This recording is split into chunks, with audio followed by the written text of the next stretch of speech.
The Japanese Grand Prix 2026, a race that never fails to deliver, and this year was certainly no different.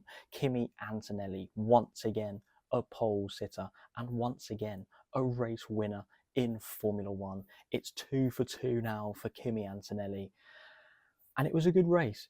Not to begin with for the race winner, Kimi Antonelli. Poor start from him, one of the worst we've seen so far, dropping from first to sixth by the first corner, which gave Oscar Piastri the lead of the race, his first start this season, his first racing laps of the year, and it was in P1. A brilliant start from Piastri, a brilliant start from Leclerc as well, who was up there. I believe he was second by turn one behind Piastri. And then Norris was in P3 for a little while, and then Russell had also dropped from second to fourth. Hamilton was in there as well between the two Mercedes.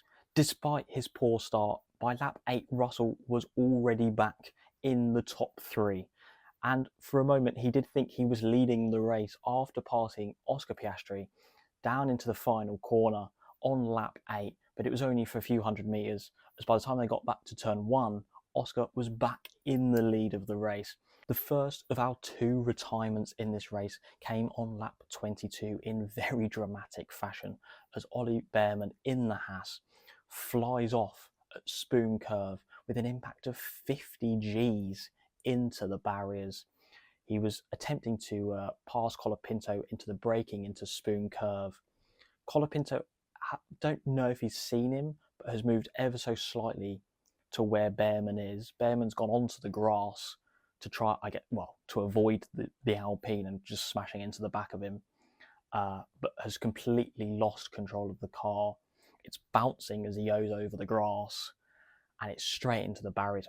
Big impact as well for the Haas driver, limping away after the accident, but thankfully was all cleared.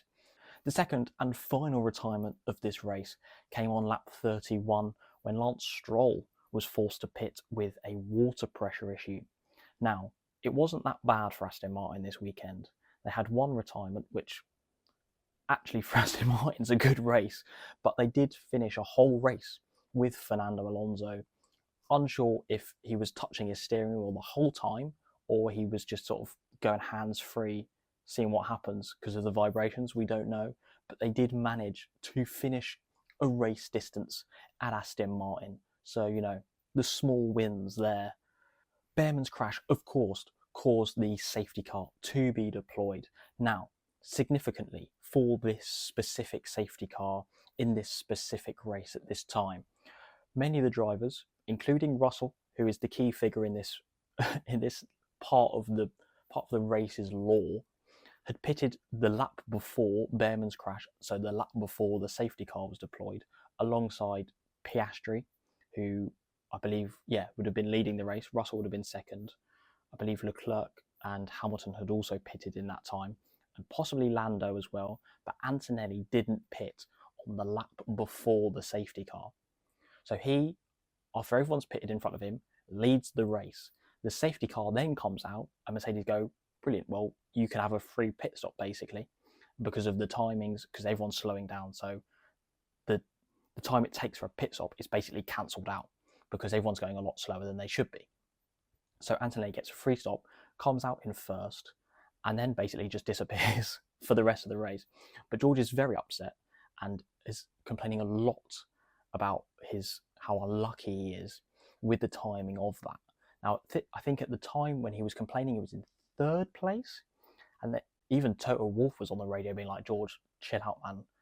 You've got basically the best car on the grid. Just go and do your thing. Russell really had a case of a bit of head loss, really, to be honest, in that race. And I think it really hurt him as well. He got caught out on the restart with Lewis. He got past him into the final corner on the restart. He then lost some sort of energy deployment later on down the lap, and then had Leclerc pass him. So, he had all this frustration going on. He's trying to do everything he can within the car to fix those issues, and he's just dropping back.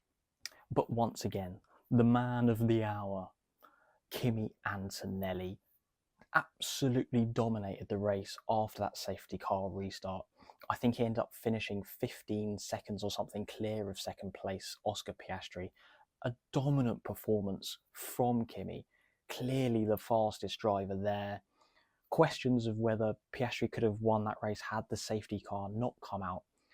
But to be honest, I really do think the Mercedes had the McLarens on the pace. Oscar was controlling the race very well when he was in front.